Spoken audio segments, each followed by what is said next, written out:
इंद्रजीत द्वारा ब्रह्मास्त्र का प्रयोग किए जाने पर हनुमान जी स्वेच्छा से बंदी बनना स्वीकार करते हैं, तब घटित होता है हनुमान रावण संवाद। हनुमान जी रावण को धर्मयुक्त मंत्रणा देते हुए कहते हैं, हे रावण, तुम धर्म और अर्थ के तत्व को जानने वाले हो। तुमने भारी तप का संग्रह किया है, अतः दूसरों की स्त्री को अपने घर में रखना तुम्हारे लिए कदापि उचित नहीं है। धर्म विरुद्ध कार्यों में बहुत से अनर्थ भरे पड़े हैं, वह कर्ता को जड़ मूल से नाश कर डालते हैं। अतः तुम जैसे बुद्धिमान पुरुष को ऐसे कर्मों में प्रवृत्त नहीं होना चाहिए। तुम देवताओं और असुरों से जो अपनी अवद्धता देख रहे हो, उसमें भी यह तपस्या जनित धर्म ही महान कारण है। जो पुरुष अपने प्रबल अधर्म के फल से बंध जाता है, उसे धर्म का फल नहीं मिलता, वह अपने अधर्म के फल को ही पाता है।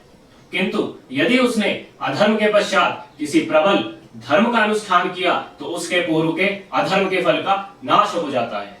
हे रावण, तुमने पूर्व में जो धर्म किया था, उसका पूरा पूरा फल तो यहाँ पा लिया है। अब तुम्हें सीता हरण रूपी अधर्म का फल भी शीघ्र ही मिलने वाला है। जिन्होंने सीता का तिरस्कार किया है, उन क्षत्रियों का समूल नाश करने की श्री राम ने वानरों और रीछ के समक्ष प्रतिज्ञा की है। सीता का रूप धारण करके तुम्हारे सम्मुख काल की फांसी आ पहुंची है, उसमें गला फंसाना ठीक नहीं, अतः अपने कल्याण की चिंता करो। देखो, सीता जी के तेज एवं श्री राम के क्रोधाग्नि से यह लंकापुरी भस्म होने जा रही है।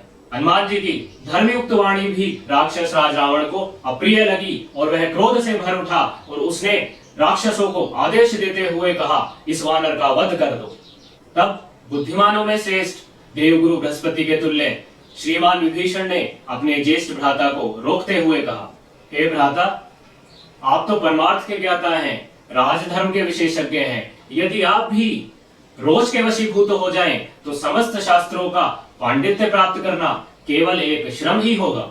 श्रेष्ठ पुरुष दूत का वध नहीं करते हैं। दूत सदा पराधीन होता है, वह अपने स्वामी के स्वार्थ की ही बात करता है। दूत के लिए अन्य प्रकार के दंड बताए गए हैं।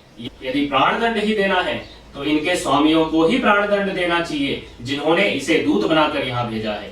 मेरे मत में इनके स्वामियों को आपको कैद कर लेना चाहिए। इस प्रयोजन की पूर्ति के लिए आपको लंका के शूरवीर योद्धाओं की एक सैन्य टुकड़ी वहां पर भेजनी चाहिए। इस सैन्य अभियान से अभी राक्षसों में जो युद्ध का उत्साह बढ़ा है, उस उत्साह का उपयोग भी होगा। इस उत्साह को निष्फल ना होने दें।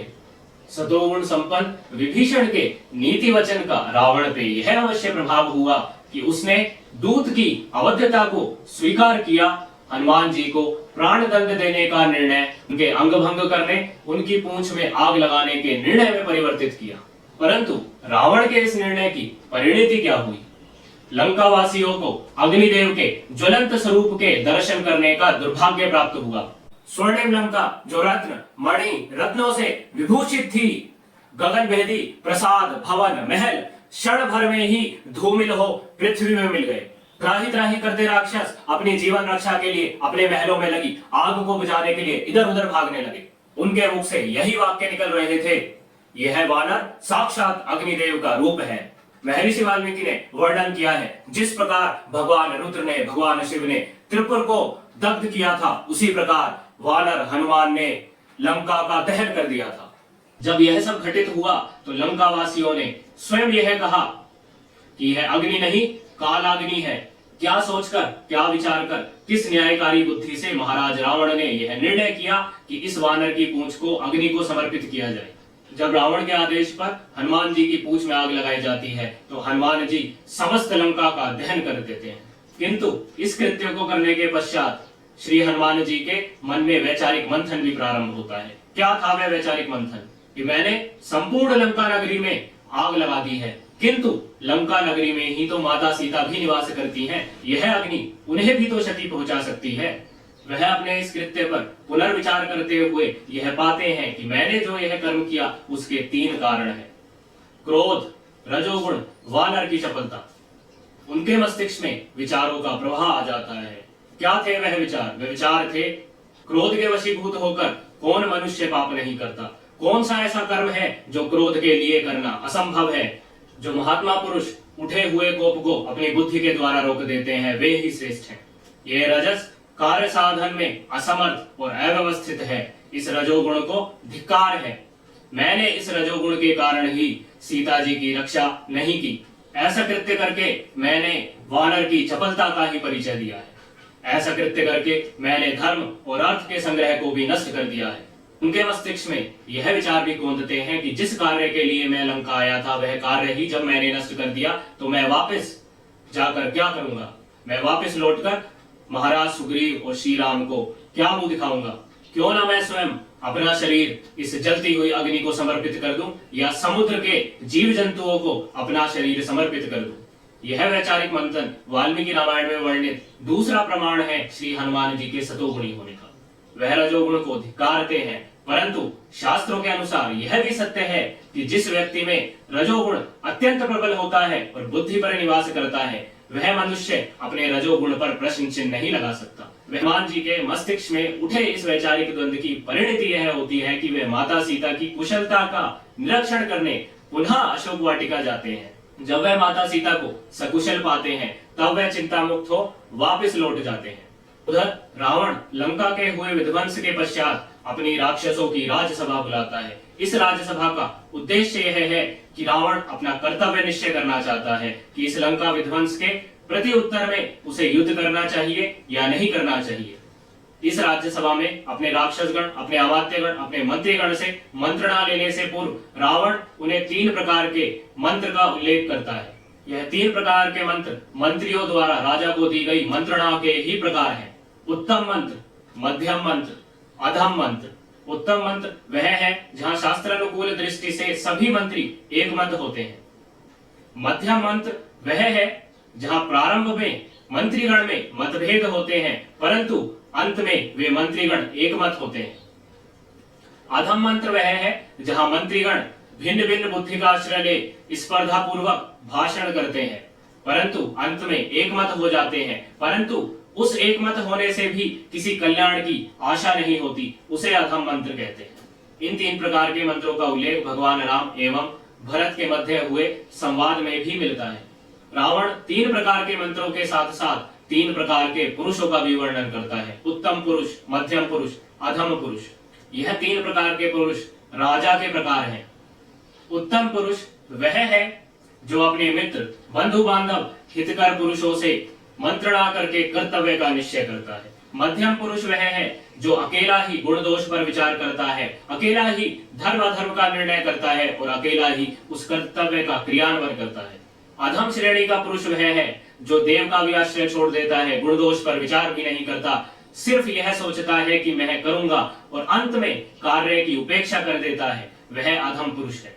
यहाँ पर यह प्रश्न भी उठता है कि स्वयं रावण राजा के रूप में कौन सा पुरुष है? उत्तम पुरुष, मध्यम पुरुष, अधम पुरुष? जब रावण ने माता सीता का हरण किया था तो क्या उसने बंधु बांधव, हितकर वचन बोलने वाले और मित्रों से मंत्रणा की थी?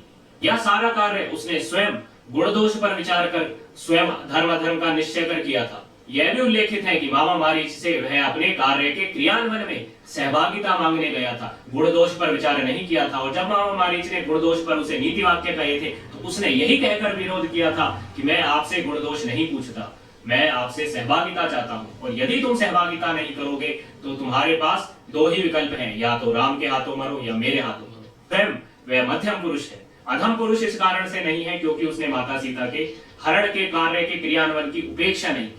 इसके पश्चात रावण को उसके मंत्रीगण क्या मंत्रणा देते हैं यह भी अति महत्वपूर्ण है।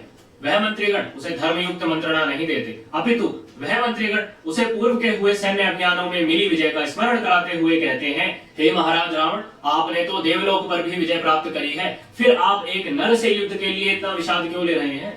हे महाराज रावण, आप अपने पुत्र इंद्रजीत के नेतृत्व में एक सेना भेजिए और उन दोनों कुमारों का वध कर दीजिए। सेनापति प्रहस्त ने कहा कि हनुमान नामक वानर हमारी लंका नगरी का विध्वंस इसलिए कर गया क्योंकि उस काल में हम असावधान थे। अब हम असावधान नहीं हैं, अब हम वानर सेना का विध्वंस करने में सक्षम हैं। दुर्मुख नामक राक्षस ने मद में चूर होकर कहा, मैं अकेला ही जाकर संबुल वानर सेना का नाश कर दूंगा। नीतिज्ञ धर्मज्ञ विभीषण ने इन मद में चूर राक्षसों को उत्तर देते हुए कहा, श्री राम असावधान नहीं है, वह संपूर्ण सेना के साथ आ रहे हैं। नीति शास्त्र के अनुसार युद्ध करने का, विग्रह करने का, पराक्रम दिखाने का अवसर वह होता है जब अन्य मार्ग साम दान बंद हो जाते हैं, उस काल में हमें पराक्रम दिखाने के विकल्प पर विचार करना चाहिए। उन्होंने राज्यसभा के समक्ष यह प्रस्ताव भी रखा कि सर्वप्रथम राज्यसभा इस विषय पर विचार करे कि श्री राम ने हमारा अपराध क्या किया है।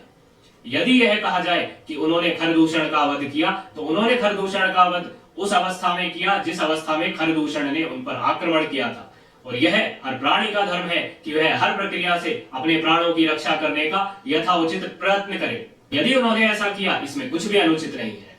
और यदि माता सीता का हरण सिर्फ इस कारण से किया गया है कि खरदूषण का प्रतिशोध लेना है, तो माता सीता को वापस लौटा दिया जाए। ऐसा कार्य क्यों करें जिससे सिर्फ कलह उत्पन्न होती है। यदि माता सीता को नहीं लौटाया जाता तो लंका पर प्रचंड भय का आगमन होगा। यहाँ पर यह भी उल्लेखनीय है कि जब श्री विभीषण जी यह कह रहे हैं कि यदि माता सीता को इस प्रयोजन के लिए लाया गया है, तो इसका अर्थ यह है कि उन्हें भी यह स्पष्ट नहीं है कि माता सीता को लंका में किस प्रयोजन के कारण लाया गया है। यहाँ भी यह सिद्ध होता है कि रावण मध्यम पुरुष है। रावण द्वारा बुलाई गई यह राज्यसभा किसी निष्कर्ष पर नहीं पहुंचती है। इस राज्यसभा की समाप्ति के उपरांत विभीषण रावण के भवन में जाते हैं और उसे शगुन अपशगुन पर व्याख्यान देते हुए यह समझाते हैं कि जब से माता सीता को लंकापुरी में लाया गया है, तब से अपशगुनों की संख्या लंकापुरी में अत्यंत बढ़ गई है। नित्य प्रतिदिन विभिन्न प्रकार के अपशगुन प्रत्यक्ष रूप में घटित होते हैं। यदि शगुन अपशगुन का विचार भी किया जाए तो इस आधार पर भी माता सीता को लंका से वापस लौटा देना ही उचित प्रतीत होता है। परंतु यहाँ भी रावण अहंकारी वाणी में विभीषण को इतना ही उत्तर देता है कि मुझे तो कोई भय नहीं दिखाई देता। राम मिथिलेश कुमारी सीता को कभी वापस नहीं पा सकता। यदि वह इंद्र की सहायता भी ले ले तो भी वह मुझ पर विजय नहीं पा सकता। रावण द्वारा बुलाई गई राज्यसभा के किसी निष्कर्ष पर न पहुंचने के कारण रावण समस्त राक्षसों की राज्यसभा बुलाता है।